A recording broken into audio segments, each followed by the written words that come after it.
Hey, I'm Pitapata, and this is my improved guide to UWU Garuda Phase.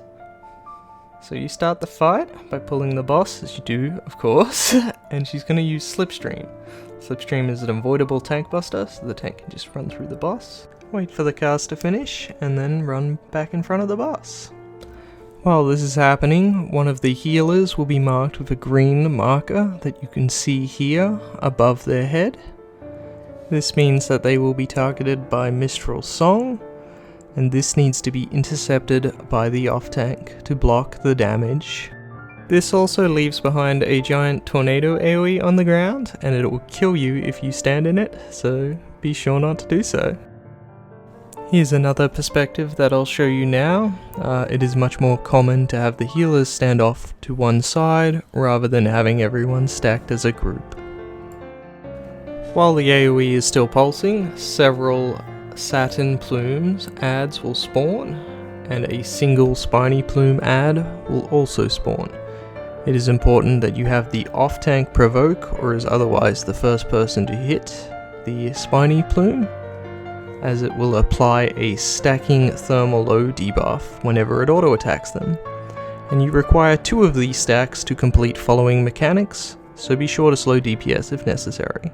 But otherwise feel free to go crazy on DPS and inflate your passes. Now here's an important mechanic you'll need to get the hang of throughout the entirety of this fight. Whenever Garuda jumps away and she makes this sound, she will leave AoE puddles under several random players. Just be sure to avoid them and kill the spiny plume if you haven't already done so.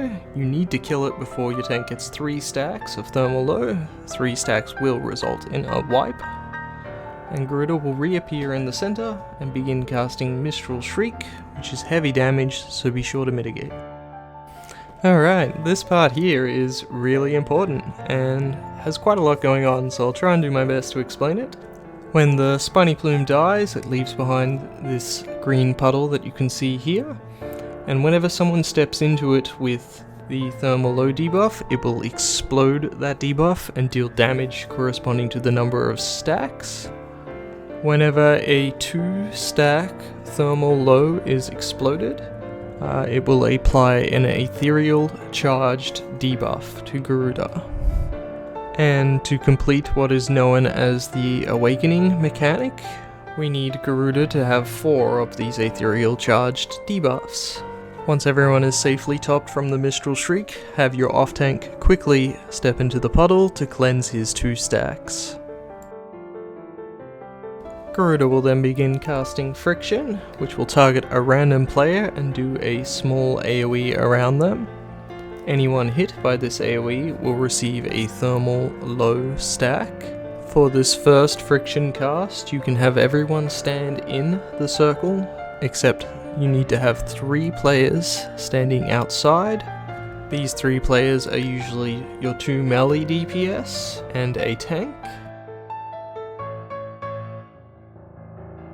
After this first friction, have everyone move outside of the bubble, and Garuda will begin casting a second friction.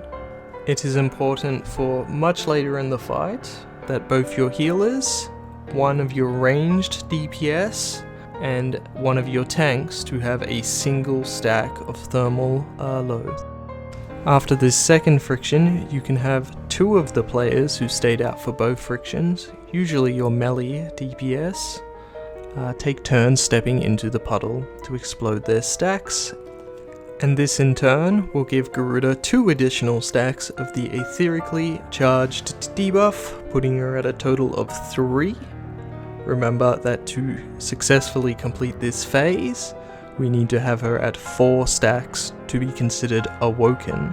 We are, however, going to have that final player of yours with 2 stacks of thermal low hold on cleansing them for the time being.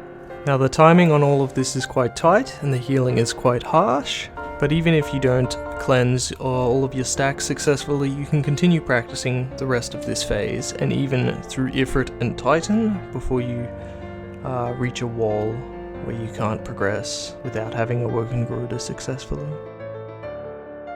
Now with all that said and done, the spiny plume spuddle will disappear and Garuda will jump and do feather rains once again.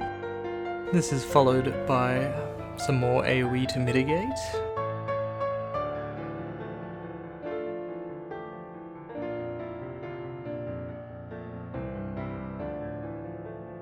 She will then summon her two Harpy Sisters. Now keep in mind that whenever they also jump away and shriek, there will be feather rains as well. Now for this upcoming sequence of mechanics, I will show you what is known as Center Ruda. Now here it can be a little tricky to tank, but essentially you want to keep the boss in the center here. Now two non-tank players will be marked for Mistral Songs here. That is the Wild Charge mechanic which you need your tanks to intercept. And Chirada and Soprana, that is the Harpy Sisters, will teleport to a separate cardinal around the arena each. To resolve this, you have the party stack on the 4-way mark, and then your tanks, either through a priority system or calling it out, will have to identify where one of the sisters are and stand on the corresponding letter waymark in that cardinal to intercept the Mistral Song. What makes this tricky is that Garuda will be doing a Wicked Wheel, which is a large AoE around herself in the center, and then there will be a Donut Tornado restricting space further around the outside.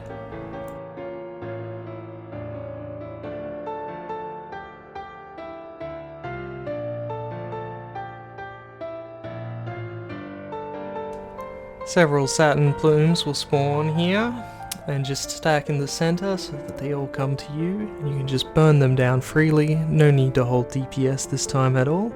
The Harpy Sisters will have reappeared in the east and the west, and they will have tethered to random players in your party. These tethers can be picked up by walking through them. The player with 2 remaining stacks of Thermal Low should take one of these tethers.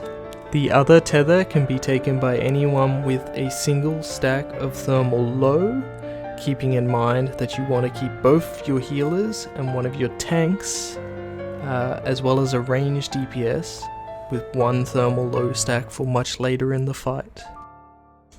If you successfully do this, she will now be awoken and her debuff will have changed to demonstrate this, and she will be glowing this blue aura around her. The tank should mine the slipstream during this sequence of events, and remember to dodge the feather rains, and you've essentially finished the phase now. All that remains is a Wicked Wheel into a cleave, which you'll take as a party stack.